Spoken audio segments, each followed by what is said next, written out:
Hello, Cleveland, and welcome back to another Victory Pod edition of the Dogland Podcast. The Cleveland Browns beat the Baltimore Ravens 24-22 to improve to 7-6 on the season. It got ugly at the end, and I'm sure everybody's anxiety was on high alert in Cleveland on Sunday afternoon at the end of the game. But the Browns found a way to win instead of finding a way to lose, which is always good. I am your host, Jackson McCurry, and I have my co-host Anthony Jokey rolling with me tonight. Anthony, how you doing, man? You were at the stadium during all this. I'm sure your anxiety levels were sky high towards the end of that game. Yeah, they were. And to be frank, they were nervous right there before half until the Myles Garrett play happened. Since Baltimore got the ball back, worried about the double dip. I remember a couple years ago that happened to us in a home game against Baltimore, and Baltimore never looked back after that. But it was certainly very nervous inside the stadium later in the second half, and I can't believe they recovered an onside kick. I don't know what the percentage is this year.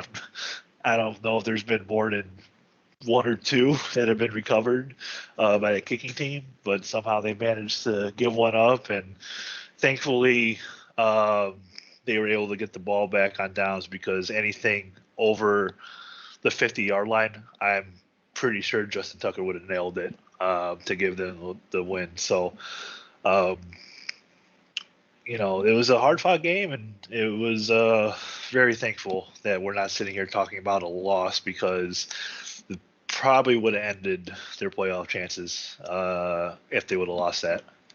Oh, without question. I mean, they were coming in, I think it was like a 21% chance that they'd make the playoffs coming into the game. Now they're looking at about a 35% chance, barring San Francisco hangs on. They're up 2 touchdowns in the early fourth quarter. Tampa Bay is rolling Buffalo, which helps us as well in the wild card picture. Unfortunately, the Giants aren't helping us out. They're getting throttled by the Los Angeles Chargers, but the Browns had to win, and that's what they did. People can criticize it all they want. We will as well. We'll talk about some of the big issues with this team, but at the end of the day, a win is a win, and it's time to move forward towards Las Vegas, which is another crucial game this coming Saturday. Yeah, this game was not only a must-win for the wild card, but now there's still an outside chance in the division. Yeah. You still have the tiebreaker over Cincinnati at the moment, and Baltimore has Green Bay, Cincinnati, the Rams, and Pittsburgh left their last 4 games. So that's certainly not an easy schedule. And depending on the health of Lamar Jackson, who left the game today, they don't have an easy schedule remaining. So 10 wins might get you there. Yes, the Browns will have to go 3-1 and beat Pittsburgh and Cincinnati in that scenario. But, there's still a very good chance they're only going to be a game back of the division after this week. So I'm not sure who has the tiebreaker right now in the scenario between the Ravens and the Browns. But having an outside chance at the division with 4 games left is a pretty good position to be in. Well, I think right now, if there was a tie between Cleveland and Baltimore for the division, the Browns have a better record in the division right now, which is, I think, what it would go to. The Browns are 2-2 in the division. Baltimore's 1-3. So that's something to keep an eye on, especially with the Browns having 2 division games left. I think Baltimore has 2 division games left. Correct me if I'm wrong. So. They have Cincinnati and Pittsburgh left. Okay, so Cleveland's got one up on them right now, which is good. But yeah. And for the tiebreaker, I think it goes division record, then conference record. Conference record. So, which the Browns have been iffy in terms of the conference record. That's what's hurting them right now in terms of the wild card records. But we could talk about all that at a later time. But the thing is, Anthony, we take care of business next week against Vegas. Baltimore plays Green Bay. The Browns. Cincinnati plays San Francisco. Or no, they don't play San Francisco. Cincinnati plays. I forget who they play, but there's a chance out of next weekend. The Broncos. The Broncos. Okay, that's a tough game for them as well. There's a chance after next weekend, the Browns could be first place in the division, which would be crazy because of all the turmoil that's been going on with this team for the last month and a half, despite the the flaws in the offensive system, the flaws in the defensive system, Baker's inconsistency. The Browns could be theoretically a week out from Christmas, first place in the AFC North, which I don't think anybody would have seen about a month or so ago, even like 2 weeks ago. I mean, it's just crazy. Yeah, it's been a nice little turnaround here. Obviously they've gotten some help, but the positive thing is they came into today's game, which was an absolute must win. And even though they squandered that lead in the second half, they won the football game. And so many Browns teams of old would have lost that game. But the fact is they didn't. And a month is left. And if you win the three of those wins, you might win the division. So, I don't think there's really any shot to get the bye, but if you win a division, at least you're having a home playoff game, which how loud that stadium was today, the home field advantage would certainly be nice in early January. Oh, without question. It's been almost 30 years since the Browns have hosted a home playoff game in Cleveland. And I know if they got that possibility, First Energy Stadium would be rocking louder than it's ever has in its 22 years of existence. It could come down to the last week of the season. They play Cincinnati at home. That could be for the division with the way things are shaking out right now. Oh, for sure. But let's not get too far ahead. Let's talk about this Baltimore game. Anthony, I think we should start with the defense because, despite its flaws in the second half, giving up 16 points and putting the Ravens back in a situation to win, I thought the defense was the main reason why we won today. And it started up front. I mean, we talk about it all the time since, Clowney got here. Him and Myles Garrett was a wrecking crew of a duo, and not to mention even we got to talk about Takk McKinley because he was wreaking havoc in the backfield today as well. He didn't have sacks, but he did have a sack, and Clowney had a sack and a half, and Myles, of course, had one sack, which was pretty historic, and he did it in a big way. A sack, a strip sack. He recovered the fumble and then took it 15 yards for a touchdown. Myles is now the single season record holder for sacks in a year with 15. And, for all the talk last week about TJ Watt being the front runner for Defensive Player of the Year, and you obviously can't rule out Micah Parsons, who's having a phenomenal rookie year, but Myles Garrett emerged again and said, hey, if you guys want the Defensive Player of the Year award, you're got to take it from me. And I think he retook the lead in that race with what he did today on the field. But Garrett, Clowney, McKinley, and even, John Johnson III got back there as well and had a half a sack. The Browns dialed up the blitz packages again, created pressure for not only Lamar Jackson, but Tyler Huntley, and caused havoc in that Baltimore backfield all day long. Yeah, and Troy Hill was back there quite a bit. He had 3 tackles for loss today. Such a great free agent addition. He's been put in some tough spots with other injuries as well. But the defense today, when you have a player like Myles Garrett, and this is where I would say like TJ Watt has the edge over Myles to me, is TJ Watt is such a game wrecker. He constantly has those plays where, it's a sack, fumble, those kinds of things. And Myles gets them every now and then. But today, Myles was a game wrecker. That play that he made with the strip sack, and it looked like he got held on that play too, when he had the strip sack and then returning the ball for a touchdown. Those are the plays that you need your franchise edge rusher to make. Those are game record plays, and those are plays I want to see more of from Myles Garrett. But he was the difference in today's game. He went out there and gave the Browns 7 points on defense today with that play. And, with the Browns only winning by 2, you're lucky that he was able to do that because the offense seemed to lose their way in the second half. But the plays that were made on defense today by him, Denzel Ward with his tackling today, 2 great tackles. One was a really big hit. The second one, obviously, the preventing the first down on the fourth down at the end of the game there was sealed it for the Browns. But everybody on the defense seemed like they were flying around today. JOK, obviously.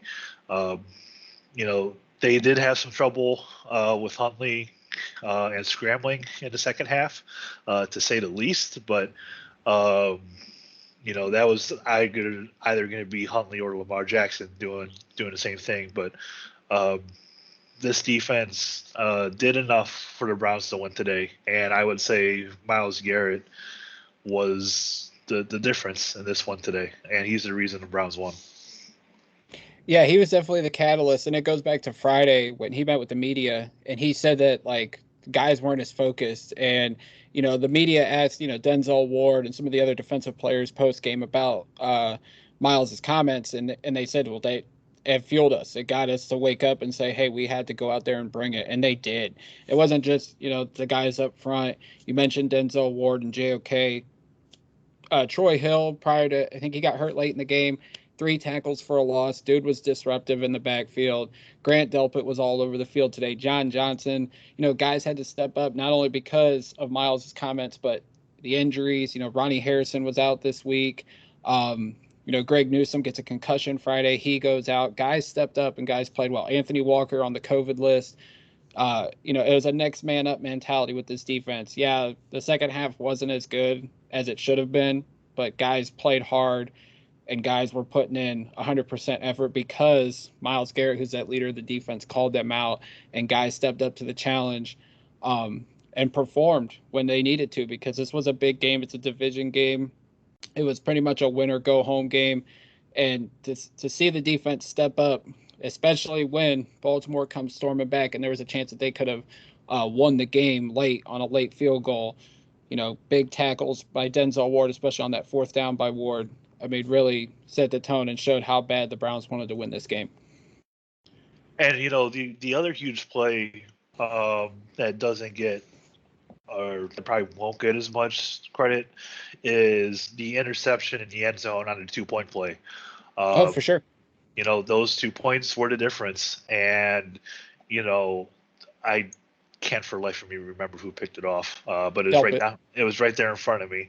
But yeah, getting that interception, that play is just as big as the Myles Garrett play. So Myles got you 7 points, and then you could say Delpit got you 2 points on that play, because preventing that score there is huge, and that ended up being a difference. Yeah, without question.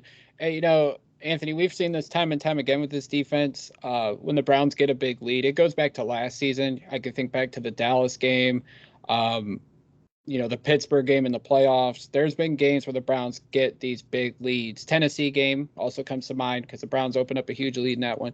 And then the defense goes soft. It goes more to a prevent defense. And I mentioned this in our group chat during the game. It's like the Browns don't have a killer instinct. And, you would think watching Baltimore kick our ass for so long, Pittsburgh kick our ass for so long. Now, granted, these are different regimes, a whole different group of players, but you would think Cleveland would want to adopt some kind of killer instinct to where they get a lead and they keep their foot on the gas. They keep, their foot on the throat of these teams and just want to choke the life out of them and don't give them a chance to win. And, it's really infuriating because you would think, with a 24-6 lead at halftime that we were just going to put Baltimore away, and we let them come back in. And I don't know if it's a Kevin Stefanski thing, a Joe Woods thing, or if it's both of them, but they need to keep their foot on the gas in these situations, especially defensively, because when you go soft and you let these teams find a way to come back in, it shows like you're trying to not lose instead of trying to win. Yeah, there's been so many times in the past where, the Browns play not to lose and it bites them. And it's tough on your defense when you don't score any points in the second half. And we'll talk about that. But, the defensive position that they were put in was tough. And you could certainly tell there in the fourth quarter that Baltimore was building momentum. Now, it's good that they held them to a field goal in that first drive in the second half. But, Baltimore certainly had the momentum there at the end of the game. If Baltimore had one more possession, maybe with time left on the clock, they probably would have pulled it out. Or if Lamar was back there, I would say they probably would have. But because theoretically they only need about 30 more yards for Tucker to kick anything. But it's hard to play in NFL, 48 minutes or 60 minutes of really tough defense. But they did just enough today. And, we talked about those two plays that were made. They did just enough to hold on. And to me, the second half collapse kind of falls more on the offense not being able to score anything. Yeah, I would agree. I mean, and we'll get to it now. I mean, the offense, who had a really strong first half, probably one of their best halves of football in months, honestly, because this was a team that hadn't scored more than 17 points in a game. I think it's like 6 or 7 games. So you would thought maybe the offense had finally turned a corner. Then the second half, they don't score, and they weren't moving the ball as well. This offense has been so shaky, and I understand there's been injuries, obviously, not only with Baker Mayfield, but the offensive line's been, shaky. Obviously right tackle, we made a change again, going with James Hudson, with Jack Conklin going out, and the Blake Hance experiment didn't work the way they wanted to. So they're going to see how the rookie Hudson is going to play. I thought he played well today. I also loved the jumbo packages, bringing Hance in as a 6th offensive lineman. But this offense, like, the consistency wasn't there. The execution wasn't there in the second half. And unfortunately, that meant the defense had to be out there more. And that's obviously how Baltimore got back in the game. Anthony, what do you think is the biggest issue on the offensive side of the football right now? I don't know, because you saw how good the first half was. They had a really good mixture of play calling, I think. I know, everybody wants them to run it on first down. But, Jack, we spent 20 years of watching that, and it's certainly not the answer of always running in on first down. When you have a quarterback who, Baker today was great in the first half. I think he was 12 of 16, if I remember correctly, passing the football. So, he did a good job, certainly in the first half, obviously having those 2 touchdown passes. I don't know. I don't know if it's play calling. I don't know if it's just not the execution. Maybe, you saw the interception there by Baker late in the first half. Maybe that has something to do with it in the second half. Trying to play a little bit more conservative, but there's the one drive. Or they had 2 good drives. They had the 10-play drive that took 5 minutes off. Granted, they only went 16 yards before they punted, but they had an 11-play drive for 52 yards that took another 5.5 minutes off. That's almost close to a full quarter in the second half that they were able to take off the clock. But you have to convert those into points, and the fact that they weren't able to capitalize on the fumble by Baltimore, you got to be able to do that. And I don't know what the answer is at the moment, because it just seems like these teams are really loading the box and daring Baker to beat them. And the Browns are trying to do it by throwing the football.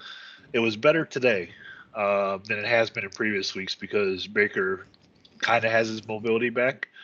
And he was able to hit some of those throws while rolling out, escape pressure a couple times that would have been sacks over the last few weeks. So it's getting there, but I think it's going to take another week or two of Baker beating teams with his arm before these teams stop loading the box on the Browns to the point where they can run the football. Oh, Yeah, I just would to the point definitely. where they can run it. Yeah, I definitely agree with you on that. Like, I think it's an abundance of things with the offense. I think, obviously we haven't seen this team at full strength offensively yet this season. We're starting to finally see it somewhat on defense, and I think we're finally starting to see that potential of the defense's performance that we all expected during the offseason with all the acquisitions. Njoku is out this week. We lost Conklin again, so the offensive line has to readjust. The wide receiver position has been an influx all season long, whether it's been injuries, controversy, and just inconsistency performances. The running game, Chubb had COVID, he was hurt. Now Kareem was hurt. Um, he comes back. Now Kareem's hurt again. I thought the running game was a little bit better today. Obviously, I think it was quite a lot better than it was the first go around against Baltimore. I'm glad that they didn't write it all on Chubb when Hunt got hurt. I'm glad they mixed Dearness Johnson in, and he had some solid runs. Also had a solid catch today. Um, but I just think we can't see enough consistency offensively because of all the injuries. I also think play calling has been an issue. I seen someone say it during the game. I think teams have found out, are finding out what Stefanski is offensively. You can't change much of it now just because most of it's installed. I don't think Stefanski's going to all of a sudden unleash a whole new plethora of plays in the last 4 weeks. He might have something in his back pocket that he hasn't used yet, but I have to think this offseason that they make some kind of change. Maybe Stefanski relinquishes play calling to Alex Van Pelt. I think Van Pelt has earned it. He's been in the league a long time as an assistant coach. He's worked for this moment. Maybe finally Stefanski just says, "Here, Alex, you take the play calling, but let me still have some input." I think that would be okay. I think Van Pelt would be willing to do that or some kind of thing. I also think they do need to upgrade at some positions, especially the wide receiver position. So I think it's an abundance of things. Obviously, the big cloud hanging over it is Baker Mayfield's long-term future with the Browns, which, we could spend a whole episode on, which I'm sure we will in the offseason, but We it's a could do a whole mixture. 5-part episode on that one, or Yeah, a we whole definitely 5-part could. series on that one. But I just think they haven't been able to stay to the level of consistency that they did last year, because last year, first of all, it was crazy because of COVID, and there wasn't any major injuries outside of Chubb missing a few weeks. But the offense has been in a tailspin this year, and every time you think they're going to get out of it, much like what happened in the first half today, something happens. Hunt got hurt, so maybe the game plan changed offensively, but I just think it's been so crazy this year with everything going on. And yet still at the end of the day, the Browns are 7-6. So and they won. So it's like, as much as we want to complain about the offense, as much as we want to complain about Stefanski's play calling and this and that, they still won at the end of the day. So I can't explain it like you, but I just hope that it's going to be better the last 4 weeks than it's been the first 13. Well, I think the positive, or at least my positive outlook on it, is the Browns were really good after the bye week last year, and that was partly due from the play of Baker Mayfield. Now, in that interview he did with Kurt Warner on NFL Network that aired this morning before the game, he said that his body feels night and day, and just first glance, obviously his mobility being kind of back is such a huge help for this team, and what they like to do. So, and you saw what he did in the first half. So if you could build off of that first half that the Browns had and what Baker had, and propel that into the last 4 games of the season, I think, things will be just fine. If he plays more like in the second half for those last 4 games of the season, you're going to be in trouble. So I think that they need to go in there, take what they saw in the first half, and try to replicate it these last 4 games for the entire game. And, you should be in good shape. And, just the way he performed last year after the bye week kind of gives me hopes that, the things you do during a bye week, like self-scouting and all those kinds of things, you look at your tendencies on play calling, all that kind of stuff. So hopefully all that's ready to go for the second half. And just based on last year, that's kind of where my positive outlook is. For the fact that they could make the playoffs. Yeah, I thought Baker looked better today. I mean, he even said post game, this is the best he's felt since week 2. Obviously, that's when he, tore his labrum, when he dislocated his shoulder on that tackle against the Texans. Well, attempted tackle. It didn't work out in his favor. But, and I thought he looked great in the first half. I thought his throws weren't as crisp as they usually are in terms of strength, but I thought he had nice touch on the ball. Threw some good passes to Donovan Peoples-Jones, who we'll get to here in a minute. That interception, I think it was just a miscommunication between him and Landry. I think Landry ran the wrong route because it seemed like he cut in too much, and Baker ended up throwing it right into the corner from Baltimore's hands. But I think the second half, it was just off. I feel like Baltimore turned things up more defensively, and I think the Browns played much more conservative offensively, just as much as they did defensively. So yeah, I hope Baker, continues to stay healthy down the stretch here, and hopefully we can see the best of Baker, because if we see the best of Baker, I think that bodes well for the Browns and their playoff chances. And then you worry about the contract and all the other stuff in the offseason. So I'm just focused on hopefully we see the best Baker down these last 4 games, and hopefully it leads to the Browns getting back to the playoffs. Yeah, if you could have second half Baker Mayfield of last year, in this final stretch, you're in good hands. Now I know the injuries hamper that, not only for him but the injuries, the rest of the injuries on offense. But if you want to be the franchise guy and you want to get paid a lot of money, these last 4 games are very important in determining all that. Without question. I thought the way that Baker was able to connect with these receivers in the first half was really good. Caitlin talked about it a couple of weeks ago after the Lions victory about how they needed to get Jarvis Landry involved. And they did that last week against the first go around with the Baltimore Ravens. They did that again this week, but not only with Landry, but, obviously with Bryant and Njoku being down, Hooper was a guy that we all thought was going to get the ball early and often.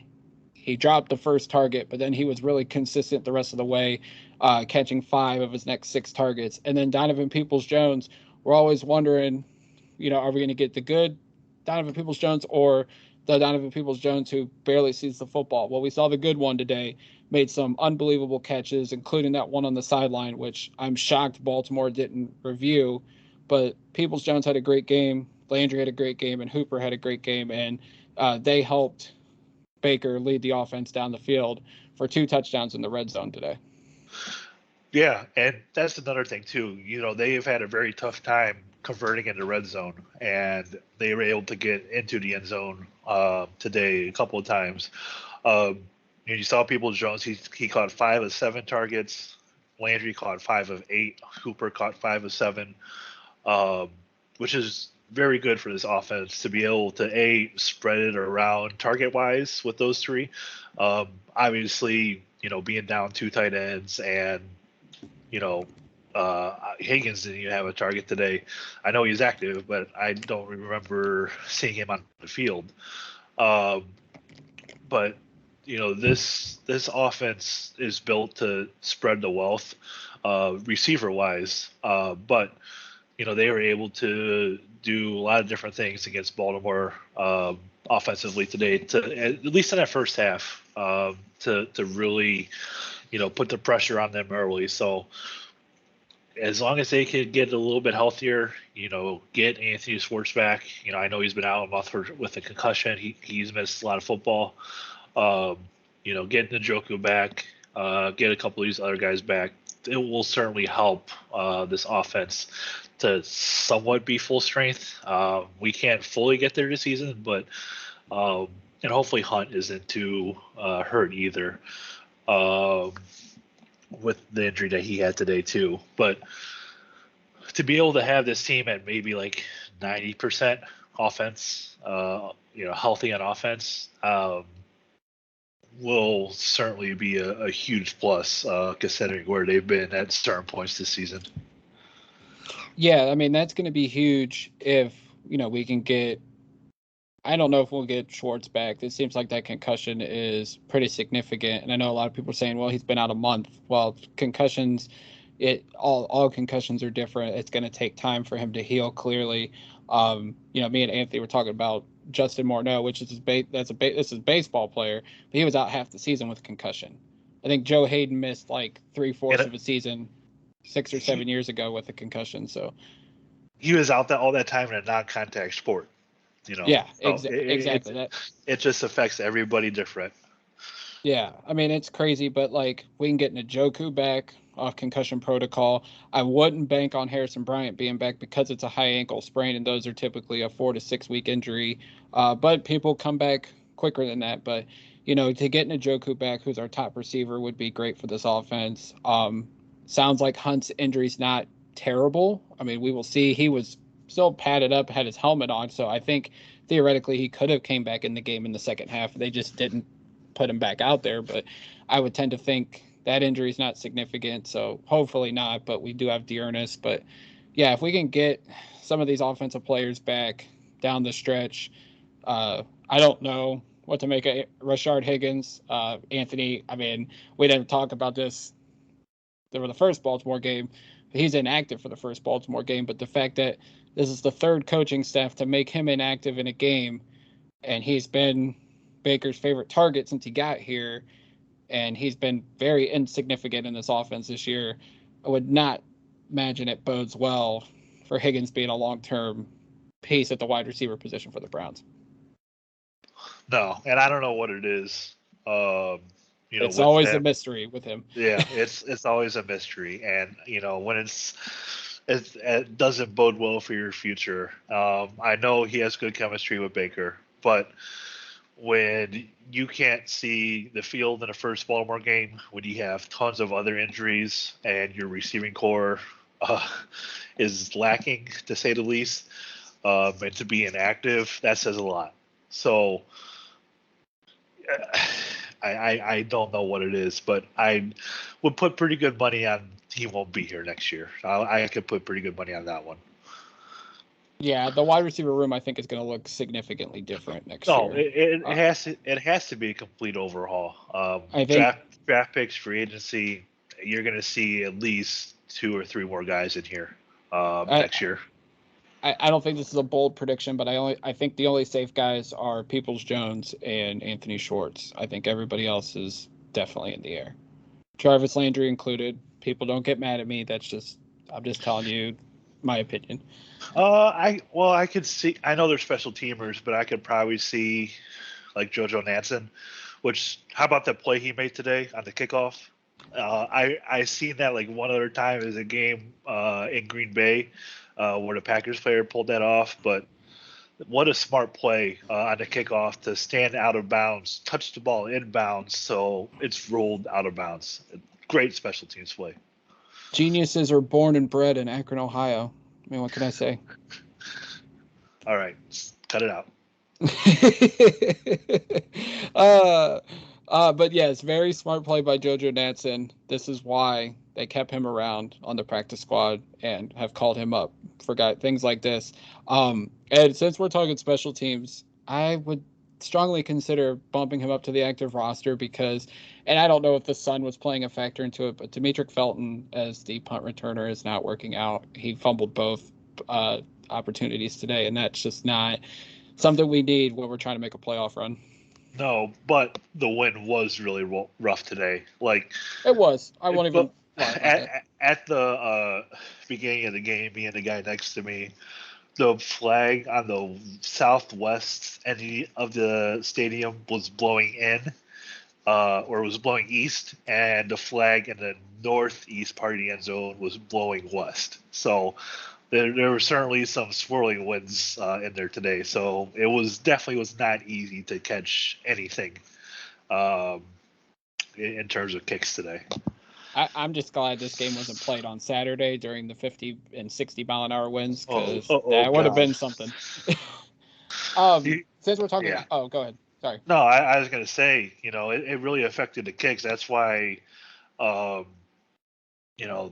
first field goal from Chase was huge because I personally would have gone for that with how the wind was today. But I'm very surprised that he was able to put that one through. And I'm glad you brought up Chase because that was my next thing. He's been off like the last month and a half. And, my buddy Hot Take Jake on Twitter, he had said that maybe he's not built to be a kicker in the AFC North. Now he's missed like 4 or 5 field goals in the last month and a half or so. I think maybe it's less than that. Maybe it feels like more. But Anthony, do you think there's anything to Chase's struggles, with the weather starting to change here in Northeast Ohio, or do you just think it's something he's got to adjust to? Yeah, I think it's just an adjustment. Never playing, kicking up here in November, December, and moving into January. It's not easy. Those kicks weren't easy for any kicker. And even Justin Tucker, I know makes it looks easy, but he's probably the greatest kicker in the history of the game.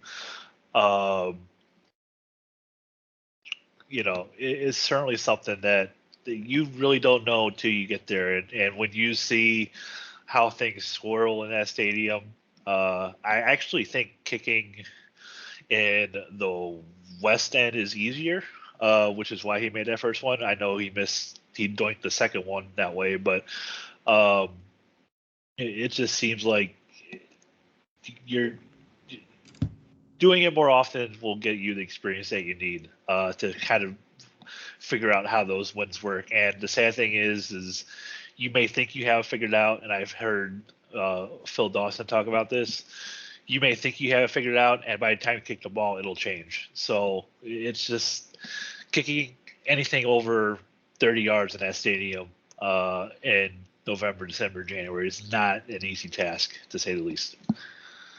No, without question. I mean, it's, when Phil Dawson, yeah, like you said, he said you think it's going one way, all of a sudden those winds swirl, like Kevin Harlan and I don't remember who the other announcer was, but they were Trent Green, they were talking about how the wind swirls. Everybody has said that, but like somehow Justin Tucker manages to kick them things with complete accuracy. But like you said, he's the greatest kicker of all time. I had to laugh though because Kevin Harlan goes, "Oh, he could be in Canton someday," and everybody was like, "Could be?" Like he might be the first ever kicker to be a first ballot Hall of Famer. Like that's how great Tucker is, and Yeah, I mean, he kept them in the game for sure today. Yeah, the president of the Football Hall of Fame was there today when the Browns inducted Max Speedy into the Ring of Honor. He could have just taken Tucker with him back to Canton because he's certainly going that first ballot. There should be no reason why he should not be a first ballot Hall of Famer. Oh, without question. Before we wrap up, I want to talk about Tyler Huntley because first of all, Lamar Jackson, hopefully he's okay. I don't wish ill will on anybody suffering an injury. Him getting hurt though was probably the biggest factor in why the Browns won today. But Tyler Huntley, who started a game earlier this year because Lamar had like a bronchitis or some kind of flu, and Huntley had to start the last minute against Chicago, and he had a good game. And when he came in, everybody was kind of like, "Oh, the Browns got this," and I was thinking like, I watched Huntley play. Like this kid can play. He fits Greg Roman's offense, and Huntley played a good game. We were talking about like he was able to make guys miss today. One play he made Clowney and Miles both miss on a run, just because he's got mobility, and he's so agile when he runs. It was funny because Clowney said that he's more agile than Lamar was. He took a shot at Lamar, which I thought was hilarious. But Huntley played a damn good game, and as much as Justin Tucker's leg kept them in the game, Huntley's arm and his leg kept it in. And I just got to give credit where it's due. He played a really solid game, stepping up when he had to.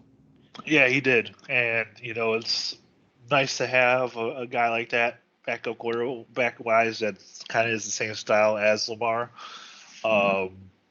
You have to wonder if Baltimore will be able to hold on to both those guys at some point. But he did a really good job when he came in. And I don't know and maybe this is talk for another day, but I don't know what it is about mobile quarterbacks that our defense struggles with. I'm not sure if it's discipline or the man-to-man coverage that they play that allows these really big scrambles. But something needs to get figured out because you cannot let these quarterbacks, and we've seen it with him. You saw it with Herbert early on in the year, Mahomes even that first game. You got a quarterback that's mobile. The defense seems to struggle. So they certainly have to get that figured out, especially headed into the playoffs, as long as they make it there. Yeah, without question. But I think the plus side is we have guys like JOK, like Jacob Phillips, who came back, and I thought he played a good game, made some good plays. Also made a boneheaded late hit penalty that cost us 15 yards, but this is his first significant action in a game in over a year, so it won't hurt him too bad. But we do have athletes in that secondary, or in the linebacker room and the secondary, that can follow these mobile quarterbacks. Joe Woods needs to find something for them to where if Clowney and Miles can't get them, that those guys are going to be around to stop these mobile quarterbacks because, like you said, we've had problems with them all year. Even go back to last year, we had problems with them. Lamar was able to do whatever he wanted. They've been able to contain it a little better, but there's still always that threat, and the Browns just need to find a way to lock it up. Yeah, I think it's just injecting more speed on this defense, I think, will help with that. But also being more disciplined will help with that too, in terms of knowing your assignment and being in position for when a scramble does take place. Yeah, absolutely. Like we do every victory pod, we throw up a poll on the Dogland Twitter account, which if you aren't following yet, please go do so at the Dogland. We throw up a poll who should be the mayor of Dogland for the Browns' victory that week. We have 4 choices on the poll. The poll will be up through Monday afternoon, so if you haven't voted yet, please go do so. But the 4 choices this week were Myles Garrett, who obviously had a big touchdown at the end of the first half with the sack strip, a fumble recovery. Jadeveon Clowney, who had a sack and a half and was very disruptive in the creating pressure on Tyler Huntley and Lamar Jackson all day. Donovan Peoples-Jones was the leading receiver, 5 catches for 90 yards. And then Denzel Ward, who shut down Hollywood Brown for the most part, and also had the big tackle on 4th down at the end of the game, which sealed the victory. Anthony, who did you vote for in this poll? It was simple to me. When you have a game-wrecking play like Miles had today, that gives your defense 7 points, you're definitely, that's more than the difference in a game today.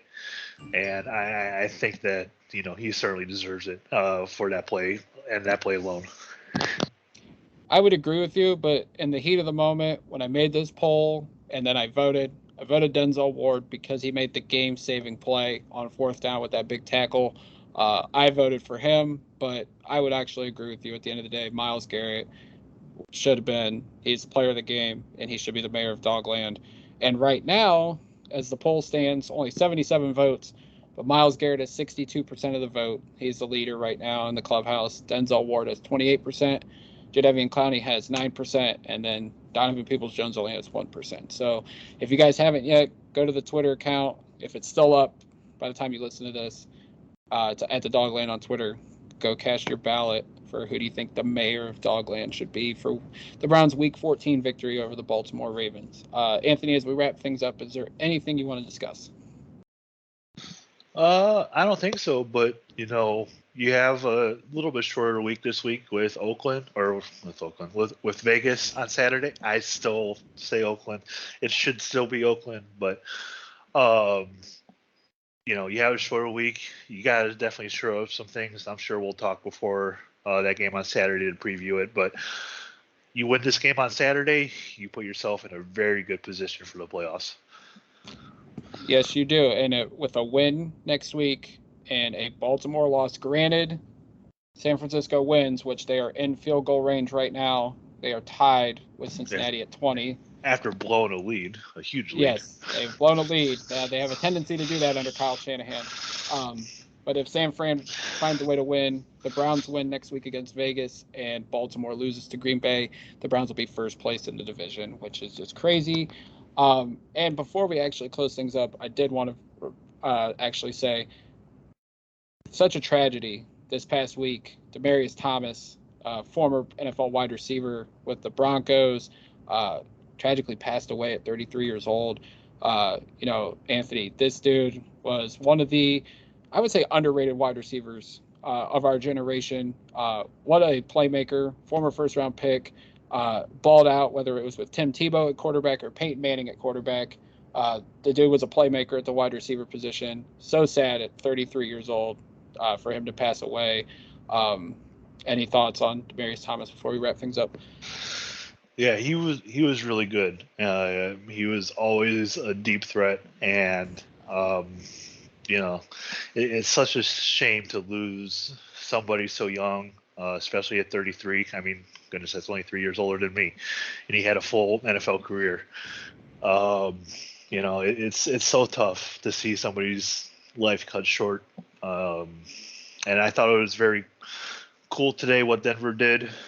They went out there with only 10 on the field to start the game, took a delay game penalty, to which Detroit declined it to honor him. So, I just pray for comfort for his family, that in that tough situation. Yeah.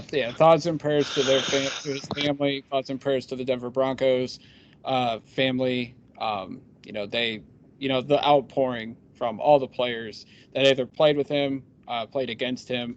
To see guys like Tim Tebow, DeMarcus Ware, Peyton Manning all pay tribute to him. Tom Brady, who played briefly with him.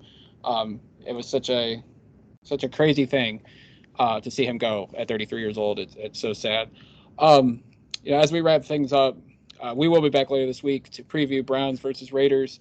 So stay tuned to that. You guys can follow Anthony on Twitter at Anthony Jokey. You can follow me on Twitter at JackMcCurry08.